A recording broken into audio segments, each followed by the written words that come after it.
صباح الخير او مساء الخير حسب بقى ما انتوا بتشوفوا الفيديو. المهم يعني يومكم يكون مليان بالسعاده والتفاؤل وراحه البال، يومكم يكون مليان حاجات حلوه كتير زي وصفتنا كده النهارده ان شاء الله. ايوه زي ما انتوا شايفين كده علبه السمنه تاني، لان انا قلت لكم انا مش هرميها وهعمل فيها وصفات تانية حلوه كتير. عملت فيها معاكم التوست الابيض وكمان التوست الاسمر بدقيق القمح كامل بس من غير دقيق ابيض خالص. الحمد لله وبفضل الله الاثنين حققوا نجاح كبير جدا، وناس كتير جدا جربته، سواء اللي كان عندها قوالب توست او حتى اللي ما عندهاش، حتى اللي كان عندهم قوالب توست جربوه من باب الفضول وعجبهم جدا، وكتير بقى عملوه وصوروا لي والحمد لله طلع معاهم ناجح من اول مره، وفضلوا بقى يدعوا لي كتير ودي اهم حاجه عندي. طبعا انتوا بتقولوا في نفسكم دلوقتي ايه ده انت عملتي توست تاني؟ طب ما انت عملتيه قبل كده. ايوه عملت توست تاني، بس المره دي بقى حبيت اخرج كالمعتاد يعني عن الشكل التقليدي للتوست، فقلت لنفسي ايه طب ما اجرب كده ان انا احشي التوست بدل ما انا كل مره كده بعمله ساده، علشان ما يحتاجش بقى انك تحطي اي حاجه تاني عليه. ومش اي حشوه بقى، ده احنا هنعمل توست في علبه السمنه بحشوه البيتزا اللي ريحتها هتجيب لاخر الدنيا يعني. ومن الاخر كده وبدون مبالغه الوصفه دي من الالف للياء كده ما فيهاش ولا غلطه من طريقه التحضير للمكونات للحشوه اللي زي القمر اللي كلنا بنعشقها لريحتها وهي في الفرن اللي هتجيب لاخر الدنيا. اما بقى قوامها وطعمها فانا متاكده جدا ان هي هتعجب الكبار قبل الصغيرين، لان اكيد كلنا بنحب البيتزا. فيلا بقى نشوف التوست القمر ده عملناه ازاي. بس لو سمحتوا قبل ما نبدا الفيديو عايزه افكركم يا ريت اللي ما عملش اشتراك في القناه يشترك، وكمان يفعل الجرس ويعمل لايك علشان ده بيساعد القناه ان هي تكبر.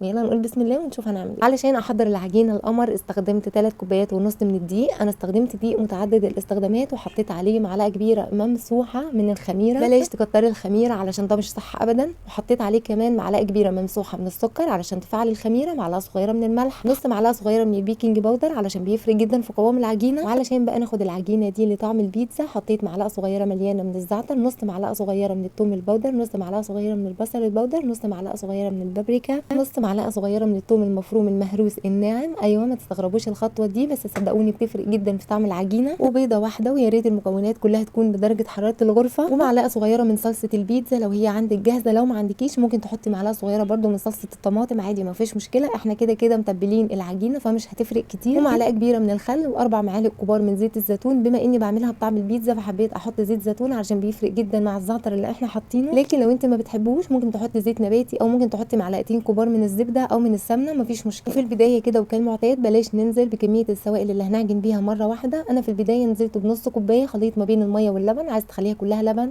عايزه تخلي خليط ما بين الميه والزبادي، اللبن والزبادي عايزه تخليها ميه بس، دي طبعا كلها حسب الرغبه. بعد ما حطيت النص كوبايه دي وعجنت كويس جدا لقيت العجينه لسه ناشفه شويه، فرجعت زودتها تاني ربع كوبايه خليط ما بين الميه واللبن. بس زي ما قلت لكم كميه السوائل تنزلوا بها بالتدريج علشان طبعا انواع الدقيق بتختلف، ممكن انت تحتاجي اقل ممكن تحتاجي اكتر حسب نوع الدقيق اللي انت هتشتغلي بيه. المهم تكون العجينه بالشكل اللي انتم شايفينه ده، ولا هي متماسكه قوي وناشفه ولا هي طريه قوي كده وبتلزق. المهم ان العجينه يعني وانت بتعجنيها تتلم كده كلها على بعضها وتكون كتله واحده من غير ما تلزق. اهم حاجه تعجنيها كويس جدا، يعني لو هتعجنيها على ايديكي تعجنيها لمده ما تقلش عن ربع ساعه لغايه لما العجينه يكون قوامها وشكلها وملمسها ناعمين جدا، علشان ده اللي بيفرق جدا في الاخر في قوام التوست. بس في خطوه مهمه جدا عكس التوست اللي انا عملته معاكم قبل كده، ان قوام العجينه ما يكونش طري وبيلزق، لان العجينه دي لسه هنحط فيها حشوه والحشوه فيها خضار والخضار ده بيكون موجود فيه ميه، فقوام العجينه يختلف جدا معاكي بعد ما تضيفي الخضار وترجعي تعجنيها تاني هتلاقيها طريت زي ما انتم شايفين كده وبتلزق في الايد حاجه بسيطه. علشان كده قلت لكم من البدايه من قبل اضافه الخضار بلاش من البدايه تخلي قوام العجينه يكون طري وبيلزق، خليها تكون طريه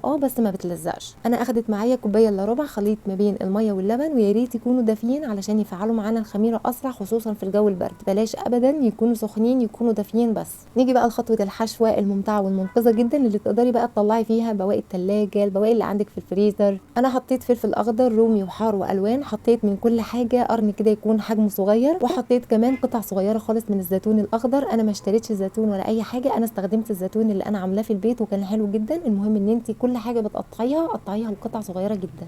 وحطيت كمان قطع صغيره من الجبنه الرومي واللانشون والبسطرمه، تقدري تستخدمي جبنه شيدر لو عندك. بس خليني بقى اكون صريحه معاكي خصوصا في حشوه التوست ده، علشان العجينه تطلع معاكي طريه وسفنجيه كده وزي القطن بلاش تستخدمي كميات ولا انواع كتير من الجبن اللي هي طبيعتها دي بتسيح مع الحراره زي الشيدر مثلا او الموتزاريلا، لان صدقيني بيفرقوا جدا في قوام العجينه، لان الجبن دي لما بتكون موجوده كتير في العجينه مع التسويه بتحسوا كده ان هي بتغطي على قوام الدقيق اللي احنا متعودين عليه وبيطلع معاكي كده في الاخر زي المافنز والحاجات دي. علشان عشان كده بصراحه ما حبيتش مع التوست ان انا استخدم ولا جبنه شيدر ولا موتزاريلا، لان انا في الاخر عايزه اخد شكل وقوام التوست اللي انا متعوده عليه بس بطعم مختلف. وكمان حبيت ان الموضوع يكون ابسط، واستخدمت حاجات من اللي بتكون متواجده بعض الوقت يعني في التلاجة زي اللانشون او البسطرمه او الجبنه الرومي. استخدمت منهم كميات قليله جدا. استخدمت من الجبنه الرومي 3 شرايح بس، ومن اللانشون 4 شرايح، ومن البسطرمه برده 3 شرايح كده رفيعين. وزي ما قلت لك ما تحاوليش ابدا تكتري في الحشوات. ومن الفلفل برده والزيتون حطي كميات بسيطه كده زي ما انا حطيت، ويا ريت كمان تكوني مقطعاها لقطع صغيره جدا علشان بتفرق في قوام العجينه، لان لو قطعتيها لقطع كبيره هتفرق في المسامات بتاعه التوست. وبعد ما تضيفي الحشوه هتعجنيها برده كويس جدا، وهتلاقي بقى قوام العجينه اختلف معاكي وبقى اطرى. دهنت ايدي دهنه بسيطه كده من زيت الزيتون علشان اعرف الم العجينه، وبعدين رجعت دهنت الحله بزيت الزيتون وحطيت العجينه، ودهنت الوش بتاعها برده بزيت الزيتون علشان ما ينشفش. وخطيت بقى العجينه علشان اسيبها تخمر. ويا ريت لما تسيبيها تخمر بلاش تسيبيها تخمر لدرجه ان هي تفتح معاكي، انت هتسيبيها تخمر لغايه لما حجمها يكون الضعف بس، مش اكتر من كده، مش ضعفين وثلاثه بقى والكلام اللي احنا بنشوفه ده. وصدقيني لو سبت العجينه تخمر زياده عن اللزوم، اولا مش هيكون طعمها حلو، ثاني حاجه اثناء التسويه لو العجينه خمرانه زياده عن اللزوم ممكن تطلع من علبه السمنه. فانت هتتابعيها اول ما تلاقيها خمرت وحجمها زايد بس كده حاجه بسيطه، هتبداي بقى ان انت هتشتغلي فيها، لان احنا كده كده هنسيبها تخمر للمره الثانيه،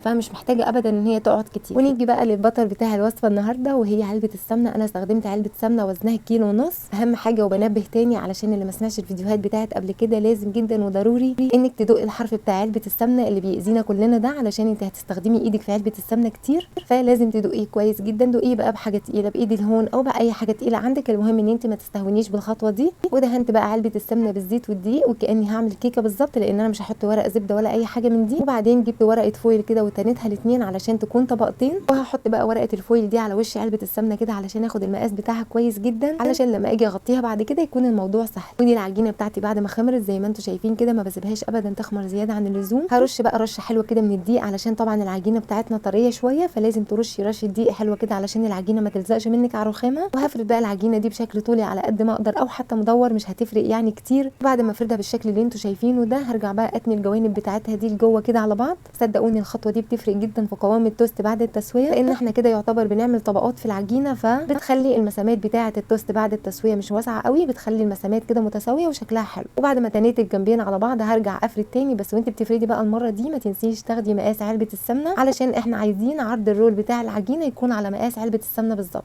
وبعدين هاتني بقى العجينه رول بالشكل اللي انتم شايفينه ده، ويا ريت اول 3-4 لفات كده وانت بتلفي رول هتضغطي على العجينه وتلزقي طرف العجينه كويس جدا، علشان ما تسيبيش هوا في الرول، علشان ما نعملش مسامات واسعه في التوست بعد التسويه. هم اول 3-4 لفات بس بتعملي الخطوه دي، وبعد كده بقى طول ما انت بتلفي رول كل ما تلفي لفه هتشدي العجينه عليكي وبعدين تلفي. الخطوه دي برده بتساعد جدا ان الرول بتاع العجينه ما يكونش فيه فراغات علشان ما يعملش مسامات واسعه. بعد ما تلفي العجينه رول هتقفلي الطرف بتاعها كويس جدا علشان ما يفتحش اثناء التخمير للمره الثانيه، وما يفتحش كمان اثناء التسويه. ولو الجوانب بتاعه الرول ملفوفه بشكل متساوي وشكلها منظم هتسيبيها ما فيش مشكله، لكن لو شكلها مش منظم هتقفليها كده على بعض وكأن ما فيش اي حاجه حصلت. وبعد ما تلفي رول ولقيت العجينه طريه معاكي ومش عارفه تتحكمي فيها، فممكن تحطي رشه دقيق خفيفه جدا، وهتلفي بس الرول لفتين 3 كده علشان تديها شكل متساوي. وبس كده خلاص تشكيل التوست خلص معانا، اظن ما فيش ابسط من كده. وجبت بقى علبه السمنه اللي انا حضرتها وهحط فيها الرول بتاع العجينه ده، وهسوي بقى الرول كده بشكل كويس في علبه السمنه، لان دي اخر مرحله هقدر ان انا المس فيها العجينه بايدي.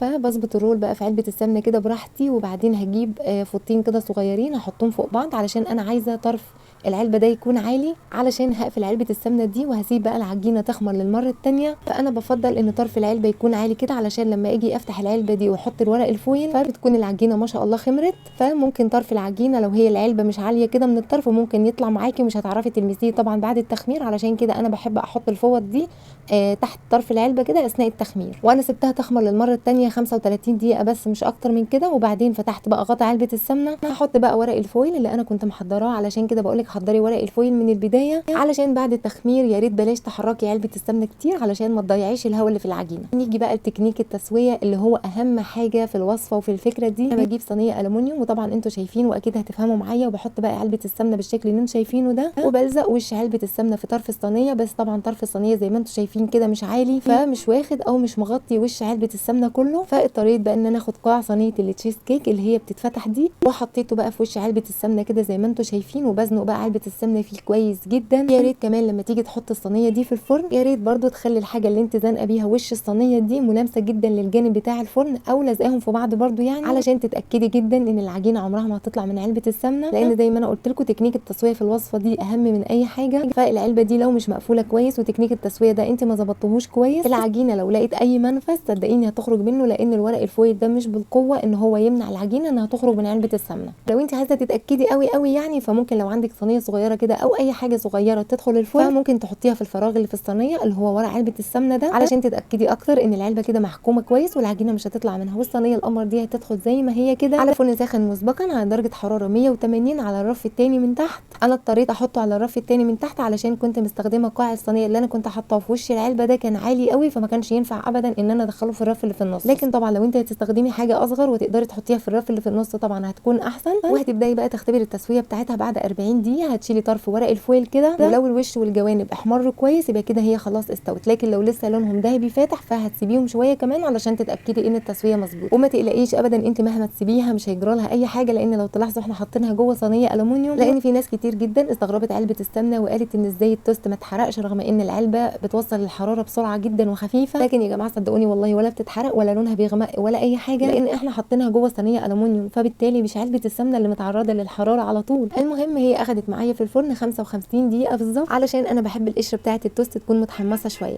المهم ان التوست القمر ده اول ما يخرج من الفرن صدقيني هيطلع معاكي من العلبه بمنتهى السهوله، علشان في ناس برده كتير استغربت الخطوه دي. هتطلعي التوست من العلبه اول ما يخرج من الفرن وهو لسه سخن كده جدا، وهتلفيه بقى بفوطه وهتسيبي بقى التوست في الفوطه لغايه لما يبرد تماما. وصدقيني بلاش تستهوني بالخطوه دي وتقطعي التوست ابدا ولا وهو سخن ولا حتى وهو دافي، لان صدقيني بيفرق جدا جدا في قوام التوست انك تسيبيه يبرد في الفوطه كده وهو ملفوف، لان لما بتلفي التوست في الفوطه وهو لسه سخن بيكمل التسويه بتاعته في السخونيه دي وبيطلع قوامه مظبوط جدا. وبس كده يا ستي، وبكده نكون عملنا احلى توست بحشوه البيتزا بمكونات وطريقه تحضير مفيش اسهل من كده. ما استخدمناش في الحشوه اي افتكاسات خالص، كلها حاجات ممكن تكون موجوده عندنا في التلاجة وبنسيبها كمان لغايه لما تنشف، بس الحاجات البسيطه دي بتنقل معاكي التوست لحته تانية خالص. واظن بقى مفيش ابسط ولا اسهل من كده من المكونات وبساطتها لطريقه التحضير وسهولتها، لان التوست من ابسط المعجنات او المخبوزات اللي ممكن تعمليها، لان هو فعلا ما بيحتاجش تشكيل، هو اصلا ما فيش تشكيل، انت بتفردي العجينه وبتلفي رول وبس كده. حتى لما عملنا التوست بحشوه البيتزا زي كده ما احتاجش مننا اي مجهود زياده ولا اي حاجه، هو بس بشويه مكونات بسيطه ونقلنا الوصفه لحته تانية خالص لريحته بقى وهو في الفرن اللي كانت قلب الدنيا وكانك بتعملي بيتزا بالظبط.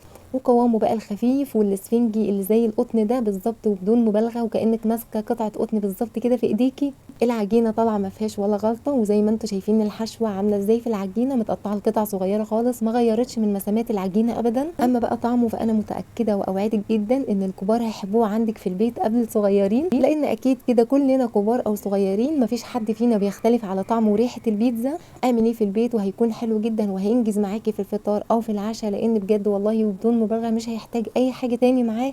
هي شريحه التوست كده جنب كوبايه الشاي او جنب كوبايه شاي ولبن وبس كده خلاص. شايفين العجينه بتتقطع ازاي بشكل دائري ومتساوي، ده بسبب الطبقات اللي احنا عملناها وبسبب الرول اللي احنا لفيناه صح من غير ما ندخل فيه هوا كتير. يا رب تكون الفكره عجبتكم. انا حبيت اخرج معاكم شويه عن الشكل التقليدي للتوست، بس اوعدكم ان انتوا لو جربتوها مش هتندموا ابدا. وكان معتاد طبعا الناس اللي بتعمل دايت او اللي ماشيين على نظام غذائي او حتى مرضى السكر ربنا يشفيهم ويعافيهم يا رب. اكيد انا ما بحبش ابدا اسيبكم تتفرجوا بس كده وتشتاقوا. الوصفه الجايه ان شاء الله هنزل لكم بالتوست الاسمر بنفس الفكره ونفس الطعم ويمكن احلى كمان، علشان ما تحرموش نفسكم ابدا من اي حاجه. هتاكلوا احلى توست اسمر بحشوه البيتزا علشان تاكلوا كده وانت ضميركم مرتاح. ويا رب يكون الفيديو عجبكم. كده الفيديو بتاعنا النهارده خلص، ويا رب تستخدمنا ولا تستبدلنا وتجعلنا نفع الناس كتير. واسيبكم في امان الله وحفظه، ونتقابل على خير ان شاء الله في فيديو جديد. بس لو سمحتوا ما تنسوش لو انتوا استفدتوا من الفيديو ده ولو بحاجه بسيطه تدعموني بالاشتراك في القناه، وكمان ما تنسوش تفعلوا الجرس، تعملوا لايك وشير. ربنا يحسن ما بين ايديكم. بحبكم في الله.